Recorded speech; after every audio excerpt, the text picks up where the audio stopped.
Continuing coverage of the Pineland Road fire in South Georgia. The latest report from the Georgia Forestry Commission says the fire has grown just over 32,000 acres and is still only 10% contained. Officials say an estimated 187 houses are currently threatened, while 35 minor structures have burned completely. There are still evacuations in place in Echols County. For evacuation information and updates, you can call the Clinch and Echols County's emergency management offices. Those numbers are right there on your screen.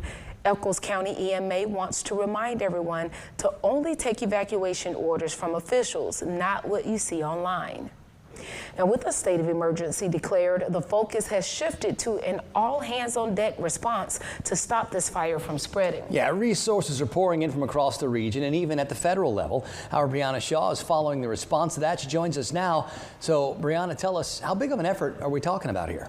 Well, Lenitra, Rob, I spoke with the Georgia Forestry Commission officer, Don Thomas, and he says this is a massive multi-state response with crews working around the clock just to get this fire under control. Right now, 173 resources are on the fire, including ground crews, heavy equipment, and aerial support, which you can see right there on your screen. Help is coming from across the state of Georgia and from other states, including Florida and right here from Tallahassee, and this is through the Southeastern Compact Agreement. Thomas says the crews have built containment lines around about 80% of the fire.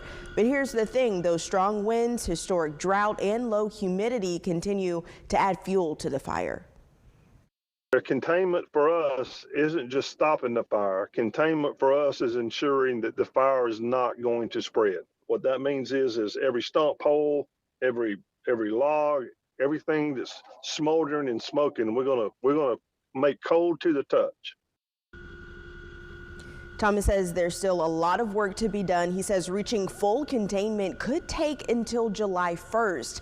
As for the damage, he says one home has been destroyed along with several other structures and campsites, which we've been following. Lenitra, Rob, definitely all hands on deck, a lot of resources. And he was talking about how in other disasters, you know, they go to other states and help out neighbors when needed. And now they're grateful to have that support return in their time of need. Indeed. The resources are definitely needed. And need to hear what they mean. Well, we say contain all the time, but nice, cold to the touch. That's important to get. And 2 more months, by the way. Absolutely. Yeah. And even just thinking about what we think containment means, you know, just putting out the fire, but just making sure that there's absolutely no chance that any fire could spread. Yeah. Thanks for explaining all of that, Brianna.